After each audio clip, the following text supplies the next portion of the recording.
Welcome to our Sunday morning New Horizons class for this, the first Sunday of May. We are in the Explore the Bible curriculum. This quarter we're doing the last half of the book of Matthew. We've been in Matthew now for 5 months. We'll have one more month and then we'll finish up Matthew the end of May. We're in session number 10. It's entitled Honor, and we're in Matthew 22. So, Explore the Bible curriculum, book of Matthew, session 10, entitled Honor, and we're in chapter 22.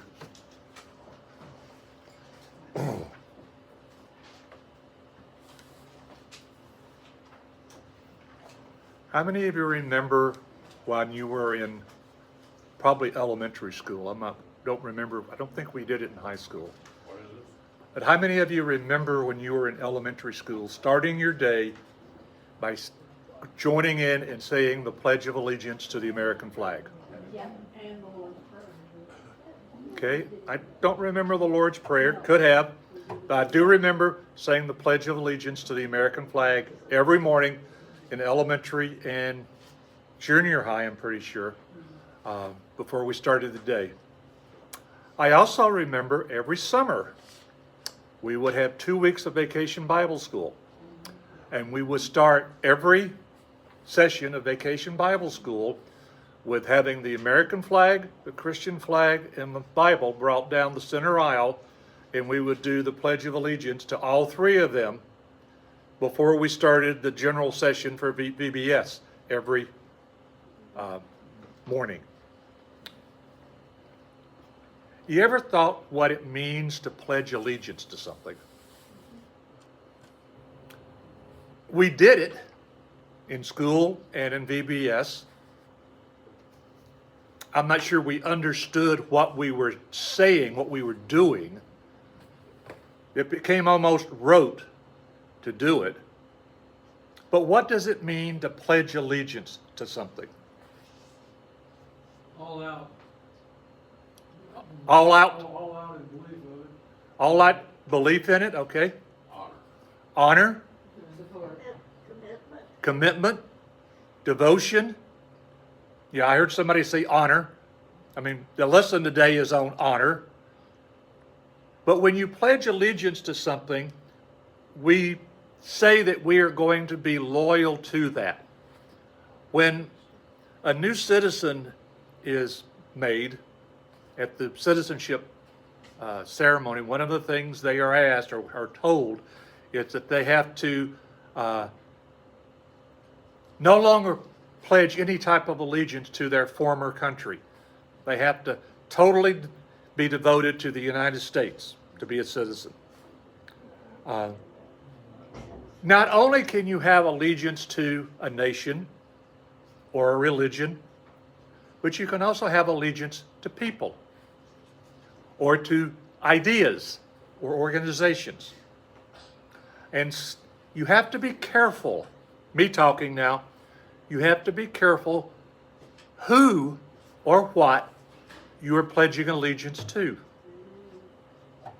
Because sometimes you can pledge allegiance to maybe the wrong thing. Example, 1930s. There were a lot of people that pledged allegiance to either the fascist government in Italy or the Nazi government in Germany. You can pledge allegiance to the wrong thing. So we need to be careful who our allegiance is owed to.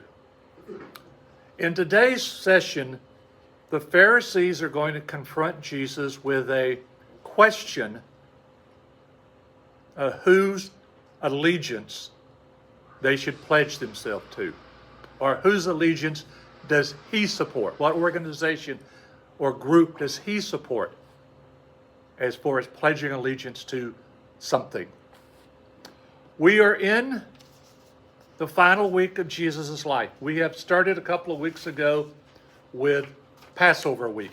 Passover week or Passion week, which has Passover in it. It's all connected together. So just so you remember, on Sunday of Passion week, Jesus comes into Jerusalem riding on a donkey.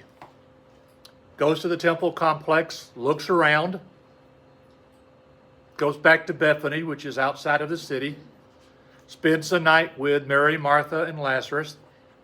On Monday, he goes back to the temple complex and cleanses it. Turns over the tables of the money changers, turns over the tables and scatters the animals of all those selling sacrificial animals. Causes quite an uproar. Goes back to Bethany for the night. And then on Tuesday, he comes back again. And we're in Tuesday. In fact, a good portion of what Matthew talks about occurs on either Tuesday, and to a lesser extent, to Thursday night, after Judas has left. But a good portion of what Matthew talks about in his gospel is what happens in the temple complex on Tuesday. Jesus comes in and, like other rabbis, finds them a spot under one of the colonnades probably, sits and begins to teach. And the Pharisees and other members of the Sanhedrin come up to him and present him with various questions, all in the hope of tripping him up. They're trying to find some statement that he will make that will get him in trouble with the populace, that will basically have the populace turn against him because he's not saying what they want to hear. So if you remember a couple of weeks ago, we had the story of them coming up and they were questioning, by what authority are you doing these things? And if you'll remember, he answered with a question regarding John the Baptist's authority for his preaching, and they refused to answer. So Jesus said, I refuse to answer your question. And in fact, the implication in the session was that his authority is the same as John the Baptist's authority. His authority for what he does came from God himself. Then as the day goes on, different other challenges are presented to him. And then at the beginning of chapter 22, we have him comparing the kingdom of heaven to a wedding feast, kind of talking to the crowd. But then the Sadducees and the Pharisees come up again with another question. And it's not so much, what's your authority for doing these things? What's your authority for teaching these things? It's a question of who is the authority in civil life? Who's the authority that we should obey when it comes to our social, political, governmental dealings on a day-to-day basis? So we're in chapter 22, beginning at verse 15, and we're going to look at his answer today, which very much, I think, has application to today. So chapter 22, beginning at verse 15 and running through verse 22. Dean, would you read those? Then the Pharisees went out and laid plans to trap him in his words. They sent the disciples to him along with the Herodians. Teacher, they said, we know that you are a man of integrity and that you teach the way of God in accordance with the truth. You aren't swayed by others because you pay no attention to who they are. Tell us then, what is your opinion? Is it right to pay the imperial tax to Caesar or not? But Jesus, knowing their evil intent, said, you hypocrites, thank you. Why are you trying to trap me? Show me the coin used for paying the tax. They brought him him a denarius, and he asked him, "Whose image is this, and whose inscription?" "Caesar's," they replied.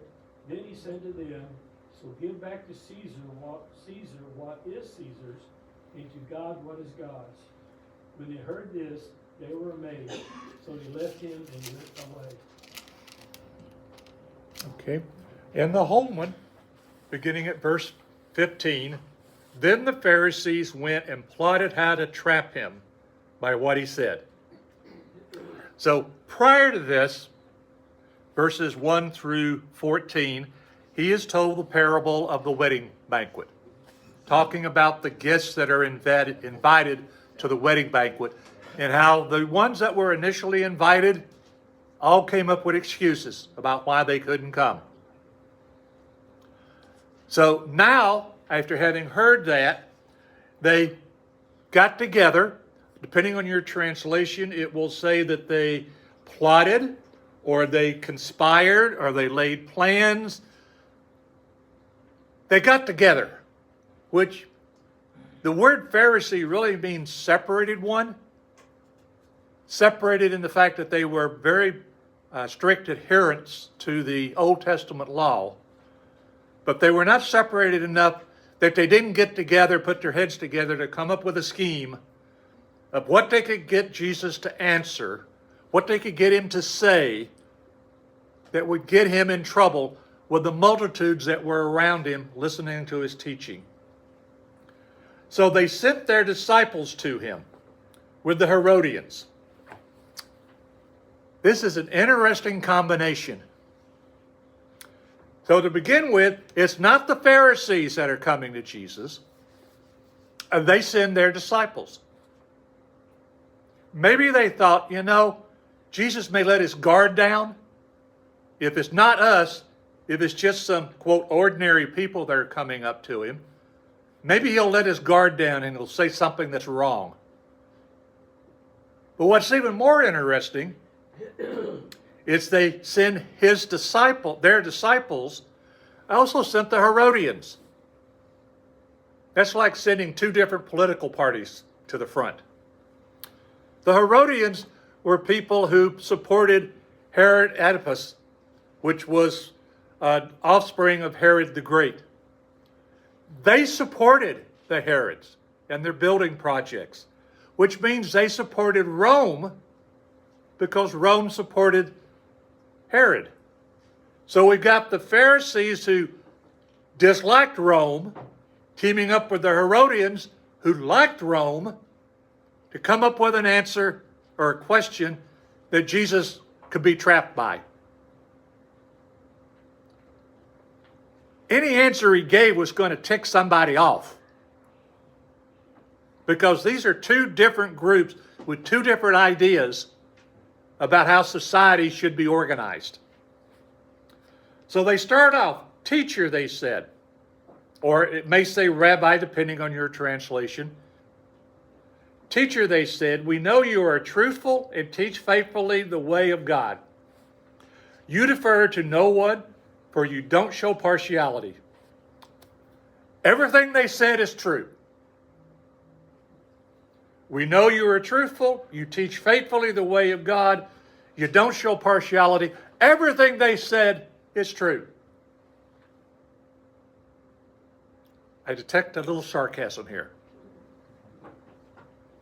You can almost see the little smirk on the side of their face where they're saying this. But everything they said was true. Tell us, therefore, what do you think? Here's the no-win question. Is it lawful to pay taxes to Caesar or not? The Herodians would be looking for the answer of yes, because they support the Herods, and Rome is the one who installed the Herods on the throne, so they support Rome, so they would support paying taxes. And the other side are the Pharisees, the disciples of the Pharisees. They're saying, no, no, no, no, no. The Pharisees are the occupiers, the Romans are the occupiers. They are the bad guys. So the answer is no. To them, this is a no-win situation for Jesus. Whatever he says is going to make somebody mad. Verse 18. But perceiving their malice, Jesus said, "Why are you testing me?" Or NIV says, "Why are you trying to trap me?" Or your translation say, "Why are you trying to tempt me?" All it's the same Greek word. Why are you testing me, you hypocrites? The word for testing, trap, tempt, it's the same Greek word that they used in the story of Jesus being tested or tempted by Satan at the beginning of his ministry.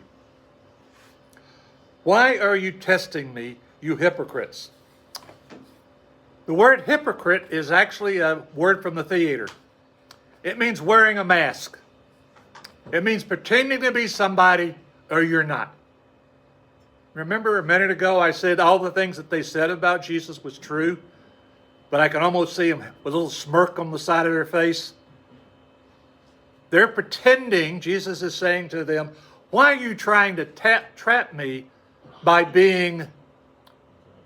pretending to be something you're not? You're pretending to be somebody who says nice things about me, but you're not really. Verse 19, show me the coin used for the tax. Now, this is important. You couldn't just pay the tax with any piece of money. There was a specific coin that you had to use to pay the tax. And what was specific about it is on one side of the coin was the head of the Caesar, and on the other side of the coin was a picture of a Roman goddess of peace. And the inscription basically said, and I'm paraphrasing, basically said, Caesar rules by divine right. That's not exactly what it said, but that's a paraphrase. So the coin for the Jews would have been a violation of both the first and the second commandment. First commandment, because it had a graven image on it of, quote, God. The second commandment, because it had the saying on it that Caesar was God, Caesar was divine. So for the Jewish nation, this was violation of two commandments. But in order to pay their tax, this was a goods tax, if you will. They had to pay it with this particular coin. There were various types of taxes during this time. This one was a tax that was on goods that were moving. So here's a coin. Whose inscription on it? Whose image is on it? And the answer from Christ is Caesar's is on it. But he hasn't answered the question yet. Is it lawful to pay taxes to Caesar? Then he said to them, therefore give back to Caesar the things that are Caesar's, and to God's the things that are God's. Well, whose image is on the coin? Caesar's. So who does the coin belong to? Caesar. So give Caesar his belongings, his coins. But to God, whose image is on humanity? God's image. We are made in the image of God. So God's image is on us. So give back to God what belongs to God. In other words, give God your allegiance.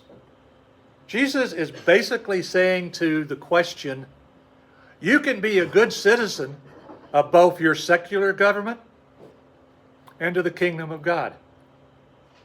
You can support your secular government by paying taxes, but you also support God's kingdom by giving yourself to Him. Which has the higher allegiance? Well, I'm just giving the secular government money, and I'm giving God my entire being. So the ultimate, what's implied here is the ultimate allegiance is to God and to His kingdom. So while we should be good citizens, when what the government says for us to do is opposite to what God teaches, then our ultimate allegiance is to Him, not to the government. That can be a real sticky wicket to figure out which is which. When they heard this, they were amazed. So they left him and went away. They didn't even try to dispute it. They just left. There was no rebuttal to his answer. Because, again, basically he said you can be a good citizen of the civilian government and you can be a good citizen of the God's kingdom. They're not contradictory. So the Pharisees go away. Then the Sadducees come up. So what's the difference between the Pharisees and the Sadducees? The Pharisees were probably the biggest religious group of the time, and they were the ones who very strictly believed that every one of the 600 plus laws of the Old Testament you had to keep. Remember, they were the ones who tithed everything, down to the smallest spice, the smallest little bit of goods they had. They tithed everything. They believed you should follow everything in the Old Testament, word for word, beginning to end.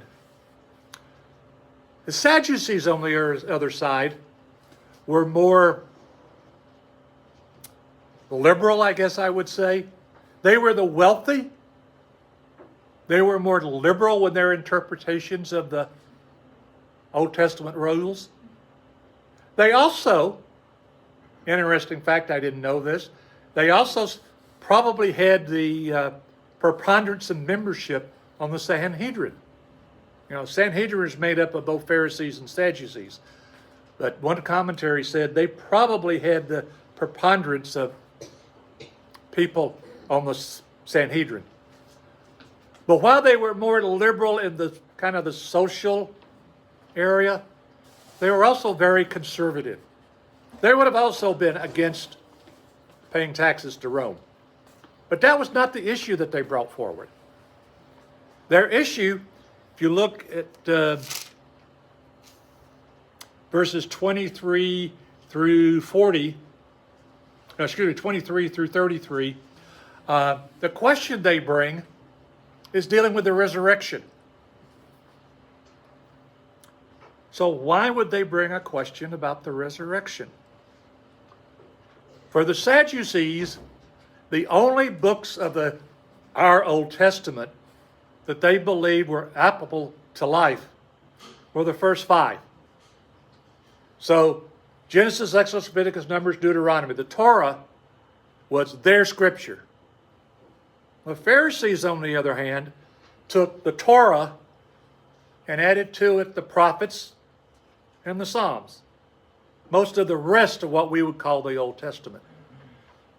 And in the first 5 books of the Bible, guess what's not mentioned? Resurrection. It's mentioned in the prophets and the Psalms. It's not mentioned in the first 5. For the Sadducees, there's no such thing as a bodily resurrection.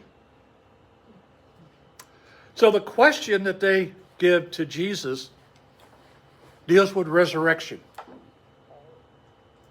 You got a few minutes, read his answer. That's not part of today's session. You'll have to go read and see what he has to say. But then, here comes the Pharisees again. 34 through 40. The Pharisees have another question. 34 to 40. They're determined they're going to find out what's going on. Shirley, could you read those, please? 34 to 40. The Pharisees heard that he had silenced the Sadducees. They gathered together, and one of them, a lawyer, asked him a question to test him. Teacher, which is the greatest commandment in the law? And he said to him, you shall love the Lord your God with all your heart, with all your soul, and with all your mind. This is the great and first commandment. And the second is like it. You shall love your neighbor as yourself. On these 2 commandments in all the law and the prophets. Okay. 34. When the Pharisees heard that he had silenced the Sadducees. All right, Sadducees, you had your chance. You blew it. So here we come again. They came together in the same place. So Pharisees come back to the temple complex where Jesus is teaching. They've already tried to catch him, and they failed. They're back again. They came together in the same place, and one of them, an expert in the law, so many of the scribes were also Pharisees, so this was probably a scribe who was also a Pharisee, asked him a question to test him. Again, the word test here, the same word that's used earlier for tempt, trap, was used in the temptation of Jesus at the beginning of Matthew. They come back to him and they asked a question. Teacher, which commandment in the law is the greatest? How many commandments are there in the law? 10 major ones, but how many other ones? 600 and something. But the answer they were looking for was probably one of the 10. Because there are so many different commands, so many different laws in the Torah, that they started categorizing them. The Pharisees and the scribes would put them in groups. So, most important, next in line, next in line, next in line. And then, these are the most important, so let's discuss which ones are really important. So they were probably expecting him to say one of the 10. And then they could debate it, because everybody disagreed. They could have discussed it. Which one is really the greatest? The answer that Jesus gives is love the Lord your God with all your heart, with all your soul, and with all your mind. This is the greatest and most important commandment. He fooled them again. He didn't quote from the 10 Commandments. Isn't that the first commandment of the 10? Nope. Actually, the first it's actually, yes, it is in a way, but it's not the commandment. What he quotes is what's called the Shema, which is out of Deuteronomy, which is the prayer that a righteous Jew would repeat morning and night, showing the allegiance that he had to the one God. So yes, surely, in a way, it's the first commandment, but it's expanded more so than what just the first commandment says. It's so important to a Jew that this is one of the statements that they wear on those, hopefully I say this right, phylactery, the box on their head or on the doorpost where they put scriptures. It's the most important statement that they make as far as what Judaism is all about. So this is the most important commandment. The second is like it. Love your neighbor as yourself. Now, he didn't ask what the second one was. Jesus gave it to him anyway. So kind of going along, Shirley, with your comment, if you've ever looked at pictures of Moses, how many tablets were the 10 Commandments written on in the pictures? 2. You always see 2 tablets. Never realized this.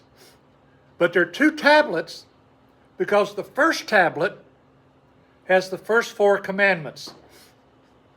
And those first 4 commandments all deal with the vertical relationship between man and God.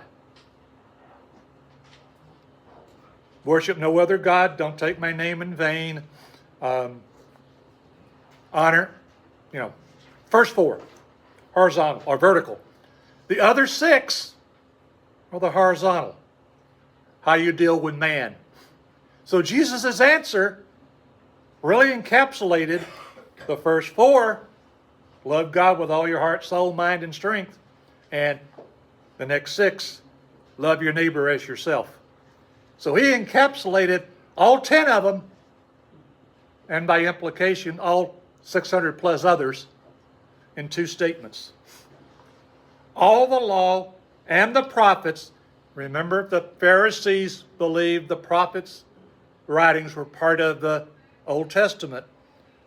Law and prophets depend or hang, the word means to hang, on these two commands.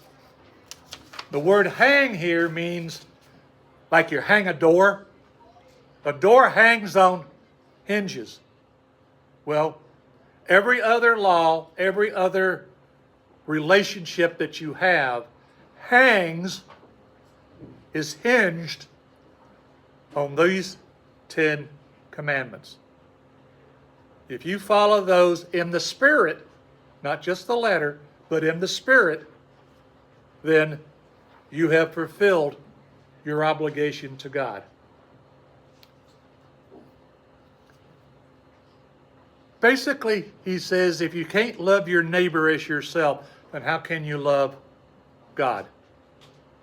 You got to be able to do both, because your love for God should be reflected in your love of your neighbor.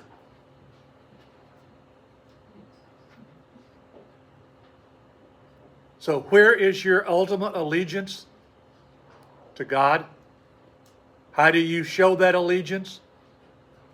By the vertical relationship you have and the horizontal relationship you have with everyone else. Questions, comments? Well, I remember the word honor. Mm-hmm. I remember what you went through at the kindergarten, grade school, and all that. And I went through the same thing. I'm 83 years old. I'm going to tell you what I think. Okay. I watch TV and I see these football, baseball, basketball players standing there in the national anthem, the Lord's Prayer. They can't put their hand over their heart. That upsets me. Yeah, I don't want that man on my team, I can tell you that. I watch when they play the anthems for all nations, and it's amazing to me that I see the other nations more respectful for their flag than some of ours are for our flag. But that's a different story. You're going to get me into politics now. Let's leave that alone. Let's leave that alone for the moment. Susan, and then Vivian has got her hand. I'm Carol. Oh, sorry, Carol. Hello. So in here, of course, I could probably look to Bill Skaggs for this, but you come back on honor our God. That's our. But on page 93, it says, what does it look like to honor our government in today's culture? You're not going up there? And I think no matter who you get into office or whatever, you know, I don't talk politics, but protests are everywhere, and you know, it's no harmony of promoting goodwill. But what does it look like to honor our government today? Yeah. What do you have to say about that? Without politics, I mean, just like our everyday living, or That's a question that I would probably talk about for hours. I don't really have a short answer for you. not 2 minutes.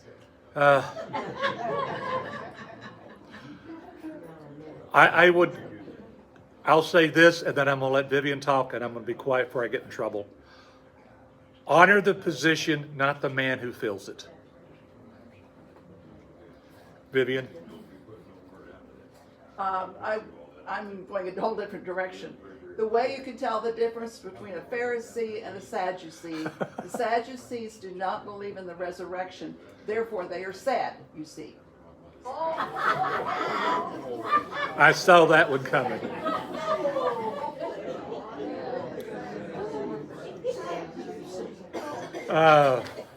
And on that lighter note, we're going to close for today.